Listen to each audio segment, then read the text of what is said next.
Novamente, boa noite a todos. Hoje eu vou dirigir esse nosso tema, né, de estudo. Diferentes estados da alma na erraticidade. Eu sempre falo que é interessante, né? O Espiritismo, a gente tem o Evangelho segundo o Espiritismo, e a ideia do Evangelho segundo o Espiritismo é pegar parte do Evangelho que consta na Bíblia mesmo, lá nos Evangelhos Bíblicos ali, e trazer esse texto para uma visão espírita. Porque alguns falam assim, mas o Espiritismo tem um livro lá que é Evangelho sobre o Espiritismo. Não é um outro Evangelho, não é uma outra Bíblia, nada. É apenas uma visão do Espiritismo para explicar o que está escrito na Bíblia. Então muitas vezes a gente tem dificuldade de ter alguma passagem de Jesus. O Espiritismo ele nos auxilia com esse livro Evangelho sobre o Espiritismo, para que a gente possa começar a tentar entender, né, aqueles ensinamentos que o Mestre nos trouxe. Porque Jesus ele veio há 2024 anos atrás, com ensinamentos de crescimento e melhora espiritual. Estamos ainda hoje debatendo o que ele disse lá atrás. Ainda hoje muita coisa que a gente estuda, a gente não entende. E muita coisa que ele pedia para aquele povo, a gente também não consegue ver em prática hoje. Mas, não tem dificuldade nisso, né? Jesus ele queria que a gente entendesse os seus ensinamentos e praticasse isso no dia a dia. Com essa capacidade de praticar o Evangelho de Jesus, a gente consegue caminhar de uma maneira mais leve. E aí, né, nós temos o capítulo... Capítulo 3 do Evangelho do Espiritismo. E esse capítulo 3, né, eu trouxe para vocês aqui para a gente poder ter uma visão de onde é que está isso no Evangelho do Espiritismo. No capítulo 3, então, nós temos lá: há muitos morados na casa do meu pai. Igualzinho só colocou de guarda. E essa passagem de Jesus é mais uma passagem que ele trouxe naquele tempo que ainda hoje não é muito compreendida. O que quer dizer? O que vocês entendem? Eu acho legal a gente fazer essa troca. O que vocês entendem quando a gente lê aqui? Há muitas moradas na casa do meu pai. O que vocês entendem quando Jesus quis dizer isso? Vários mundos. Uma visão. Mais alguém? A gente veio desde pequeno ouvindo essas pregações, né? Eu mesmo fui de sua família católica, mas a mãe ia na igreja evangélica, a mãe recebia testemunho de Jeová em casa. Então tinha muitos estudos evangélicos religiosos de várias religiões diferentes. E é interessante que cada uma tem uma visão diferente, mas a gente também tem carga nossa visão dentro do nosso coração. A irmã falou de muitos mundos. Mas tem mais. O que mais vocês tiram daqui? Quando Jesus vem e diz assim: a casa do meu pai há muitas moradas. Deixa mais ainda, né? Porque aqui em João 14:1, Jesus fala assim: não se turbe o vosso coração. Ou seja, não deixe o coração triste, nem chateado, nem magoado com isso. Crede em Deus, crede também em mim. Há muitas moradas na casa do meu pai. É um lugar que habita muitas pessoas? Se assim não fosse, eu vou ter dito, pois me vou para preparar esse lugar. Depois que eu tenha ido, e que houver preparado esse lugar, eu voltarei. Interessante, muitos mundos, local que habita várias pessoas. E interessante quando eu pergunto, pode falar. Será que é porque tem a questão de nós termos várias oportunidades de renascermos, reencarnarmos? Interessante, reencarnação também dá para encaixar aqui. O que mais? Vocês têm mais alguma coisa assim que dá para encaixar? Antes que eu entre no assunto. Você pode ir falando, pode falar. Pensei, né? Jesus fala isso praticamente no momento onde ele percebia que muito conhecimento que ele trouxe, aqueles irmãos daquele tempo, 2000 anos atrás, tinham dificuldade de entendimento.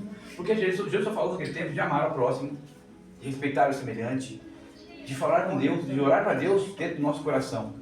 E causou um transtorno tão grande que ele acabou sendo crucificado. Então ele não podia abrir uma coisa mais que obrigasse a gente a ter mais estudo, mais conhecimento, porque ia romper até então com aquela ideia do judaísmo daquele tempo. No tempo de Jesus, para você fazer uma oração para Deus, você não podia orar para Deus diretamente. Você era obrigado a procurar um sacerdote, e aí você levava uma pomba, um cabrito, alguma coisa, e esse sacerdote fazia a sua oração para Deus. Então era uma oração feita com um intermediário. E quando Jesus vem, ele percebia a dificuldade do povo, porque aquele povo pobre e sofrido, às vezes não tinha nem condições de levar uma pomba que fosse, porque a pomba era o mais simples que você podia doar para que o sacerdote levasse a sua comunicação para Deus. E aí Jesus fala assim, que Deus é um pai que ama, né? E só o fato de ele falar que Deus é um pai já foi um dos motivos que preparou ele para a crucificação. Porque falar o nome de Deus naquele tempo era crime passível de morte. Ninguém podia dirigir a Deus a não ser os sacerdotes. E ele trouxe essa ideia de falar com Deus diferente, de falar com Deus, de chamar ele de pai. E até então aquele Deus vingativo, rancoroso, que chicoteava, que era invejoso, que brigava, o Deus da guerra, ele já não tinha mais propósito. Porque quando Jesus dizia que Deus era amor, Era um pai que esperava, que tinha a capacidade, né, de esperar a nossa evolução. Para aquele povo daquela época causou um constrangimento muito grande para os judeus. E a dificuldade de entendimento que tinha daquela ideia reinante para o que ele trazia. E a gente hoje, 2000 anos atrás, ainda tem dificuldades ainda. Porque quando a gente fala assim, mas essa questão de quando Deus fala das moradas, reencarnação, isso ainda pode gerar conflito ainda entre muitos irmãos nossos. São outros mundos, ainda pode gerar mau entendimento. Quando Deus fala que na carta para as moradas, ele estava dizendo, a gente pode pensar na questão espiritual mesmo. Nós somos uma casa espírita, a gente pode falar dessa forma. E por que o tema ali é diferentes estados da erraticidade da alma? O que é a erraticidade da alma? Alguém quer arriscar? Erraticidade é uma palavra complicada, né? O que é erraticidade? Erraticidade, segundo o dicionário, né, ele diz que errático, erraticidade seria um estado não material, um estado neutro, como se, e realmente lá traz a questão, né? Ele fala que o espírito, quando ele está desencarnado, ele fica nesse estado de não existência, um estado errático, de não existência material, mas um plano que se desconhece. Basicamente seria espírito, por exemplo. Basicamente seria o mundo espiritual. A erraticidade seria isso, o mundo espiritual. Então, quando a gente fala de erraticidade, a gente pode entender, e nós entendemos hoje já, né? Porque se a gente for juntar todo esse conhecimento de todas as religiões que eu citei aqui, né, os nossos irmãos evangélicos, católicos, testemunhos de Jeová e outras vertentes religiosas, né, é importante que cada uma traga pedaços do conhecimento de Jesus ali. A questão é a gente conseguir entender e juntar esse conhecimento. Mas basicamente o que eles tratam é que a vida continua. Concorda ou não concorda? Todas elas trazem a questão da vida continua.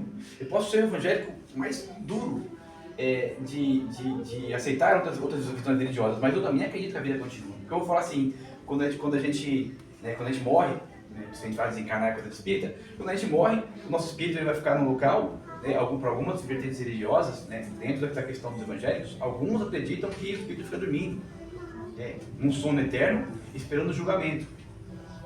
Ou seja, o espírito continua existindo, dormindo, concorda? Ele não desapareceu. Então é como se eu desencarnasse, eu vou dormir, vou ficar dormindo lá, até não sei quanto tempo, até eu ser chamado para o meu julgamento. Ou seja, eu continuo existindo, dormindo. Para o católico, para onde o espírito vai quando ele morre? Ele vai para o purgatório. Tem o purgatório é um local errático. O purgatório seria um local onde o espírito vai, ele não está encarnado, ele está num local que não se sabe muito bem o tempo, nem nada, ele existe. O espírito existe num local e um momento diferente. Seria o purgatório do católico, que também é a mesma coisa, ou seja, também acreditam que a vida continua.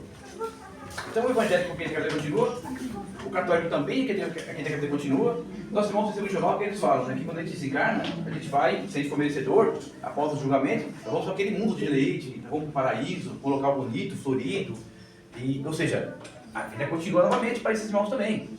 Para os irmãos dos muçulmanos, a mesma coisa. Que se você for merecedor, você vai para um local melhor e vai ter as suas virgens lá, um mundo de deleite. Todas as religiões acreditam que a vida continua. E aí vem a dificuldade, às vezes, da gente aceitar e entender essa fala de Jesus. Porque se todas as religiões falam que a vida continua, como é que funciona essa questão da vida do lado de lá? Como é que eu me preparo para essa vida do lado de lá?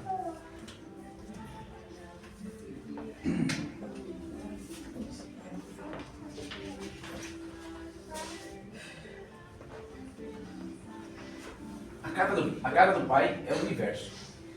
As diferentes moradas são os mundos que circulam no espaço infinito e oferecem aos espíritos que nela encarnam moradas correspondentes ao adiantamento dos mesmos espíritos. Ou seja, realmente, são mundos, né, são locais, a gente pode encarar dessa forma, onde os espíritos, quando desencarnam, eles vão para esse local, de acordo com o seu conhecimento e merecimento. O mundo dos espíritos, ele divide aqui os mundos que existem, né, esse mundo que Jesus falava, em 5 mundos. Ele chama de mundos primitivos, onde o mundo primitivo seria o mundo inicial, um mundo ainda que você não tem o fogo, que ainda os seres humanos vivem na época das cavernas, ainda tendo que lutar todo dia pela sobrevivência. O mundo rústico e duro. Já o mundo de provas e expiações, que os espíritos falam que é esse mundo que nós vivemos, é um mundo onde o espírito já passou por aquele momento de provação, de dificuldade, a época das cavernas, por exemplo, e ele evolui a ponto de já saber o que é certo e o que é errado, de saber o que ele quer fazer, o que ele precisa fazer. Mas ainda temos a dificuldade de fazer o que a gente acha que tem que ser feito. Ainda somos prisioneiros de resquícios da nossa animalidade ainda. Por isso que muitas vezes explode na raiva, ainda temos muito egoísmo muito latente, a vingança ainda. Então, esse mundo de provas e expiações é onde a gente sai do mundo primitivo, com os conhecimentos que a gente aprende lá, e vem trabalhar esses sentimentos. Temos também o mundo de regeneração, que seria um próximo passo, né, do que a Terra vive hoje. No mundo de regeneração, basicamente, os espíritos já têm mais condições de praticar o bem que eles estudam e conhecem. Então hoje, começa a falar assim, eu tenho minha religião, eu vou lá no domingo, e eu fico maravilhado quando eu entro lá. Tem uma oração, aí tem a unção, eu vou no centro espírita, e tem a palestra, é aquela coisa maravilhosa e fantástica, meu coração até se aquece. Mas quando eu chego lá na rua, a primeira pessoa que passa a buzina pra mim, porque eu atravessei fora da faixa, eu já não aguento, eu já xingo ela. Isso é um mundo de provas e expiações ainda, porque eu já sei, eu tenho um sentimento de bondade dentro de mim, eu sei que eu quero manter aquele sentimento em mim, mas eu ainda tenho o meu lado ainda de instinto, instintivo, muito forte, e que às vezes ele fala muito mais alto do que a questão minha de mudança interior. Por isso que quando eu sinto essa vontade, esse prazer, de estar ouvindo falar de Jesus, de estar tentando evoluir como ser, e alguém vem pisando no meu calo, a explosão é maior, porque eu estou muito instintivo. Eu estou mais perto do homem animal do que o homem espiritual ainda. Que interessante essa fala. Nós estamos no meio do caminho da nossa evolução. Já não somos mais primitivos, mas também não somos ainda evoluídos. Aí ele chama de mundos ditosos e mundos celestes, ou seja, quando o espírito realmente já faz o bem pelo bem. Sabe quando você pensa assim, é automático. Eu faço o bem porque eu acho que o bem é aquilo que tem que ser feito. Nem penso, nem vem mais esses pensamentos às vezes ainda dos resquícios que a gente carrega, do homem animal ainda. Então, gente, perguntem, tá? Fique à vontade de perguntar. Porque essa aula não é uma aula, né? É uma conversa que tem. Nós temos uma aula também na escola de Penitência de 2 horas. Depois de trazer isso em 30 minutos e explicar. E é um assunto que trata no Evangelho sobre o Espiritismo. E é mais ou menos o que traz também o Espiritismo. Para que a gente não fique achando que o Espiritismo ensina uma verdade que é nova, que é só dele. Não é. Todas as religiões que a gente for estudar, elas acreditam na existência da alma, após a existência da alma. O Espiritismo é o único que estuda, que nos dá condições de tentar chegar do lado de lá com algum conhecimento. E aí, eu desencarno. Vocês me perguntam, eu vou falando. Aí você desencarna. Vai lá, atravessar a rua, é atropelado. Tem muito filme espírita assim. E aí você levanta ali e não percebe o que aconteceu. Corre para sua casa. Chega na sua casa, as pessoas não falam com você, ninguém te vê, e você acha que as pessoas estão te ignorando e fica ali. Isso é uma situação muito comum para os espíritos quando eles desencarnam, um trauma. Tem um espírito que desencarna, também é atropelado. Mas ele conhecia o motorista do carro. E daquele ódio, né, porque ele foi atingido, talvez ele ache na mente dele que foi por querer, ou até mesmo que tenha sido, ele vai atrás do outro por vingança. E ele nem percebe que ele não está mais encarnado. Então os livros espíritas falam que muitos espíritos, quando desencarnam, a grande maioria deles não se percebe da situação que estão passando.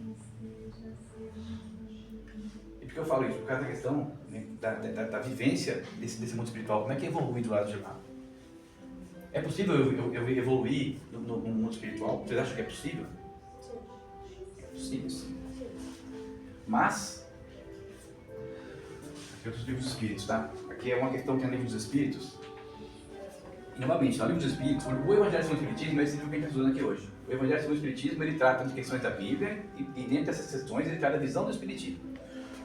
O livro dos espíritos, ele é um pouquinho mais profundo. É um livro onde Kardec sentou com alguns espíritos e perguntou para eles diretamente o que é isso, por que é assim, o que é aquilo. E ele trouxe essa resposta no livro dos espíritos.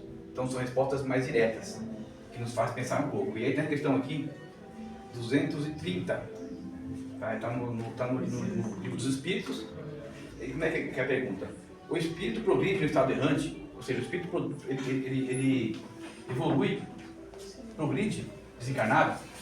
A resposta: pode melhorar-se muito, sempre segundo a sua vontade e o seu desejo, mas é na essência corporal que ele põe em prática as novas ideias que adquiriu. Isso aqui é importante. Porque eu tenho um amigo meu, pastor, Boa noite. eu tenho um amigo meu, pastor, que a gente conversa um pouco sobre isso, né? Ele fala assim, mas vocês espíritas, né, ficam... e se eu deixar a outra vida para poder fazer, né? Se de repente agora eu sou espírita, eu vou bagunçar tudo, não quero nem saber, e na outra vida eu vou lá e resolvo. E aí, ele sempre está com essa máxima que está no livro dos espíritos. No plano espiritual, a gente aprende conceitos. É como se eu estivesse numa escola aprendendo conceitos, as pessoas me dão conselhos do lado de lá. E é mais fácil, porque eu não tenho ninguém me cutucando, eu não tenho que trabalhar, eu não tenho que buscar meu sustento. Eu estou num mundo errante como espírito. Então é mais fácil eu adquirir conhecimento. Mas a prática não pode ser feita do lado de lá. Para o espírito evoluir, ele tem que estar encarnado. Porque aqui que é a hora da verdade. Porque aqui que vai ter aquele irmão que vai estar me cutucando, focando na minha vida, aquela pessoa que está me batendo para trás, aquele parente que a gente não consegue se dar bem de jeito nenhum. E aí todo aquele conhecimento que eu trouxe do plano espiritual, eu voltei de lá um anjo com auréola, porque eu fui lá e fiz um curso no plano espiritual maravilhoso, de coisas maravilhosas. Quando eu encarno na família, que meu irmão é aquele que, meu irmãozinho me dá de berço, aquele que na outra encarnação que eu tive me causa de número de transtornos, eu já cresci com aquele irmão do lado. E é hora de pôr em prova aquilo que eu aprendi.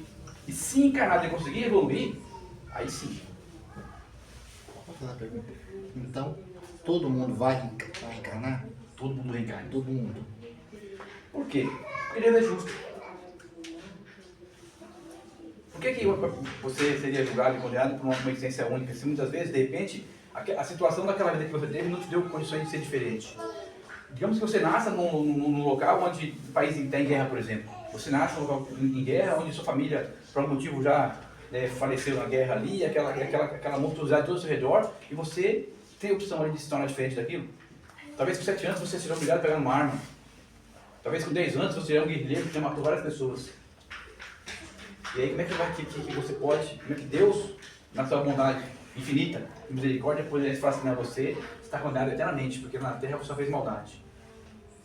O meio não te deu outra oportunidade. E eu nasci num país rico, de família rica, que tinha muito dinheiro, e todo o dinheiro que eu tinha, eu dei para caridade. Fundei uma igreja, fiz um hospital, numa encarnação, agora que eu fiz muito mais do que você do lado de lá, na questão do bem da evolução. Mas para mim foi muito mais fácil. Muito mais fácil. Ah, mas é demérito? Não é demérito, porque o dinheiro também eu poderia, por estar numa situação financeira equilibrada, me corromper com o dinheiro, com o poder, e partir para outros caminhos. Então não é ter o dinheiro, ser rico, ser pobre que vai mudar a sua evolução. Mas muitas vezes você pode ter um nascimento numa situação que vai dificultar a sua evolução. E aí quando chega do lado de lá, aí te adquire conhecimento. E aí você percebe que você teve uma vida totalmente fora daquilo que você achava que tinha que ser feito. E aí a gente mesmo pede para voltar. Eu quero voltar lá porque tem coisa que eu preciso fazer. Preciso refazer. Então todas as reencarnações seria acordar lá atrás primeiro. Ó, eu vou voltar lá naquele lugar porque eu deixei alguma coisa pendente lá e eu tenho que resolver lá. Nem todas. Por que nem todas? Porque muitas vezes a criança ela tem condições de escolher alguma coisa para ela de bom, de ruim, se ela não tem conhecimento? Não. O Espírito não começa... Jesus fala que todos nós fomos feitos simples ignorantes. Todos. E a gente vai evoluindo de acordo com as nossas encarnações. Então, muitas vezes, eu não tenho condição de escolher algo. Um exemplo ali para ele. Então, eu nasci numa cidade que estava em guerra, e com 7 anos eu peguei numa arma, e com 10 anos eu tinha matado 10 pessoas. Não, eu falo lá atrás, lá no mundo espírita. Lá eu combinei de voltar para aquele lugar. Peraí, eu já responder. Aí eu peguei na arma, com 10 anos eu matei um montão de gente. Aí eles ficaram com 15 anos, uma bomba me mata. Com 15 anos eu volto para o mundo espiritual. Chega lá, no mundo espiritual, eu talvez no ódio, na raiva que eu passei por aquilo ali, eu nem consiga não ter condições de escolher nada numa vida melhor. Nesse caso, não. Não são todos os espíritos que escolhem uma encarnação. Só aqueles que já chegam do lado de lá equilibrados e conscientes. Aqueles que chegam lá e falam assim, nossa, teve muita coisa que eu devia ter pedido perdão, alguma coisa que eu devia ter feito, teve alguma coisa que eu não devia ter feito. Aí eu tenho entendimento. Aí eu tenho condição de ajudar num preparo de uma encarnação. Mas se a pessoa chegou lá com ódio, eu cheguei lá, as pessoas não gostavam de mim e me trataram mal, e se eu voltar e pegar aquela pessoa com um pai ou uma mãe, ou um tio, um parente, ou um amigo, eu vou descontar. Então, às vezes no ódio, no plano espiritual, na erraticidade, eu não evoluo lá. Eu não evoluo. E eu não tenho condições de escolher uma encarnação para mim. Porque se eu escolher encarnação para mim, eu escolheria voltar para outra pessoa que fez o mal porque eu ia desforra, por exemplo. Então não somos os espíritos. Na verdade, no mundo de provas e expiações, são poucos espíritos que têm essa opção. Ah, mas eu ouço muitas vezes nas peças espíritas falando, eu sempre falo, a gente tem aqui livro dos espíritos e Evangelho segundo o Espiritismo. Tem muito livro de romance espírita. Vale a pena ler esses livros. Porque se eu entro num assunto desse, uma palestra, sempre é complicado. Nosso tempo está quase encerrando e é difícil de fechar esse assunto. Ele é um assunto um pouco complicado, mas é mais para o Espiritismo. Então, eu preciso buscar o conhecimento, eu preciso buscar as dúvidas para poder entender. E saber que quando Jesus fala que na casa do Pai há muitas moradas, essas moradas são locais onde eu vou de acordo com o meu adiantamento e evolução espiritual. Já assistiu o nosso lar, já? Agora eu vou tirar uma parte importante do nosso lar. Quem assistiu o nosso lar? Então a parte que o Zé Luiz, que é o que narra aquela história, ele desencarnou e chegou lá no plano espiritual e ele ficava sofrendo lá, gritando, correndo um monte de fantasma, ele não sabia por quê. Mas por que eu estou passando por isso? O que eu fiz? Na verdade foi que ele não fez, né? Ele era um médico e ele não gostava de fazer caridade, ele fumava demais, bebia, então ele agrediu o corpo dele e quando ele desencarnou ainda com um pouco daquele sentimento que ele tinha de superioridade. E quando ele não percebeu que isso era o que estava fazendo ele sofrer, ele não conseguiu evoluir. Mesmo quando ele chegou no ponto de pedir ajuda para Deus, falou assim, Pai, não seria, porque eu não sei mais o que fazer, eu não aguento mais sofrer. Ele fez uma oração, nessa oração ele é recolhido pelos irmãos espirituais que estavam lá, levado para um local para que a gente fosse preparado para a nova encarnação. E ele começa a estudar e aprender, trabalha a humildade dele, porque ele era médico, e ele serve para ele, eu sou medicina que não serve de nada, porque lá é caridade. E quando ele aceitou fazer o que precisava ser feito, não o que ele queria fazer, o que precisava ser feito, ele começou a conseguir evoluir na questão do plano espiritual. Só que o que é interessante, no final do nosso lar, quando ele chega na casa dele, aí ele pede para ir na casa dele, que aí ele faleceu, ficou esposa com os filhos, a esposa dele arrumou outro marido. E ele no plano espiritual já tinha estudado lá, já estava bem evoluído espiritualmente, né, com conhecimento. Quando ele chega na casa dele, que ele vê um outro deitado na cama da mulher dele, o que acontece com ele? Vocês lembram? Fica com raiva. E quando ele fica revoltado, o que acontece com ele? Ele volta a sofrer tudo que ele estava sofrendo. No filme mostra aquela cena de fogo, montanhas escuras. Ele foi levado para aquele mundo que o pensamento dele levou. Naquele momento, a vibração do espírito dele arrastou ele para esse local, para um outro mundo. Um mundo que a nossa vibração, né, o nosso sentimento, o nosso pensamento nos arrasta. E a gente traz isso para o mundo material. Você já ouviu falar que os iguais se atraem? Esse local, é um desses mundos, como eles falam aqui, a gente chama de umbral. Uns vão chamar de inferno, o purgatório. Tem uma energia lá, que está sendo depurada por aqueles irmãos. Quando eu entro naquela sintonia, é para esse lugar se arrastar.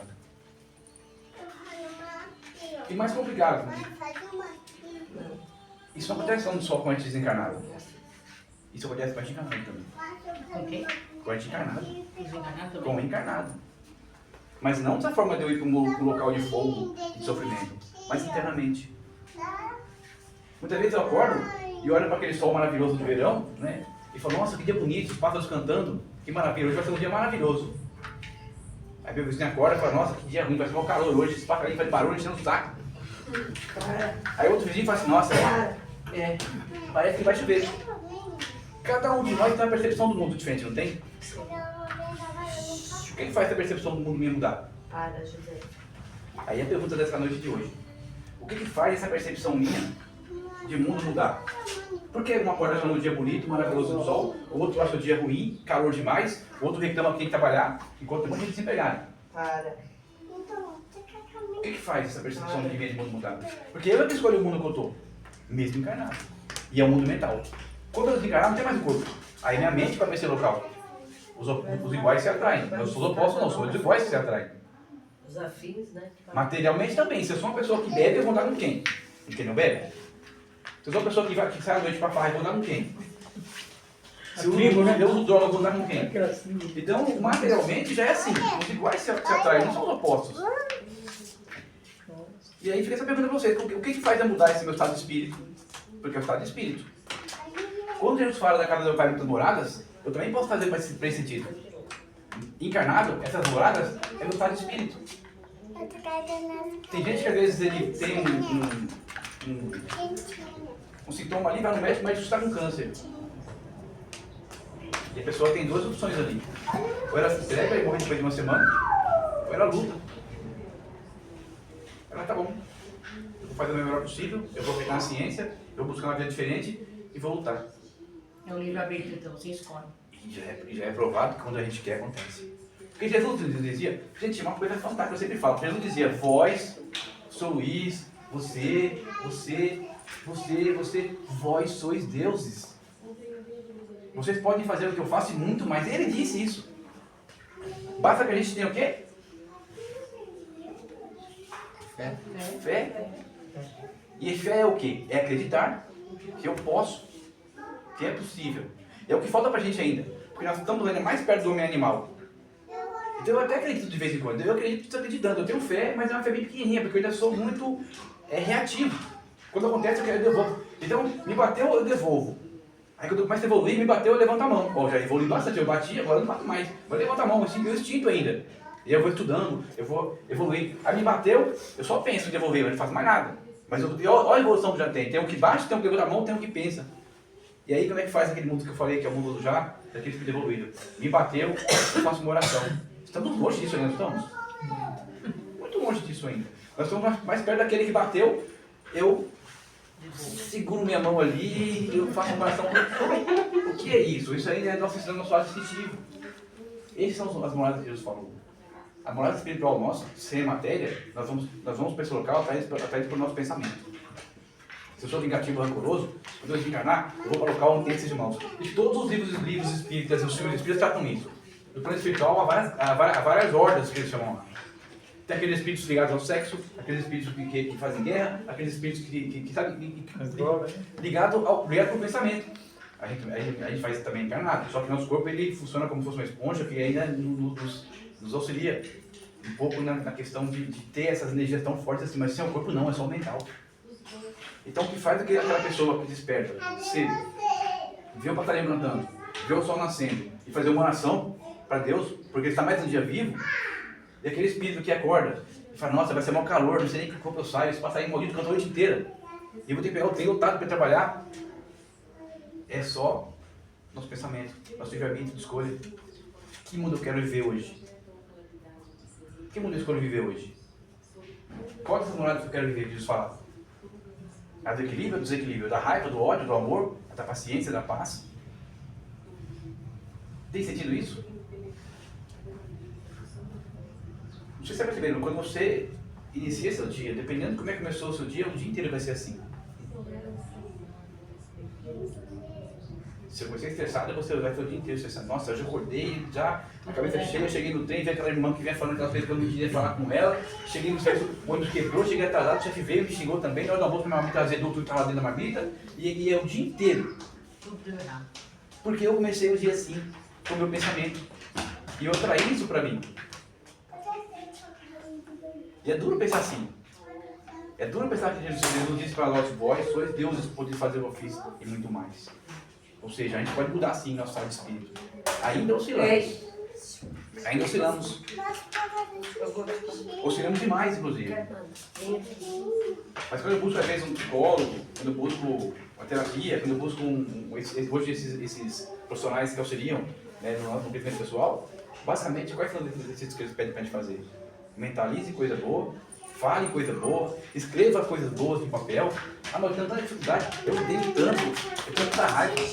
Eu sempre tenho meus parentes, eu tenho tanta dificuldade de mudar, eu não consigo ser diferente. O que eles pedem para fazer? Pega o papel e escreve assim, hoje eu vou ser feliz. Porque acontece isso mesmo, às vezes eu não consigo.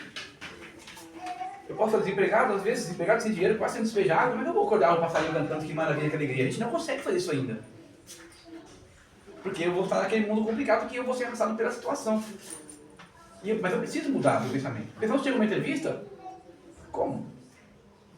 Chega uma empresa assim, e aí, o que você quer de empresa? Mas eu quero que vingue, estou desempregado, passando uma dificuldade, me contrato, pelo amor de Deus.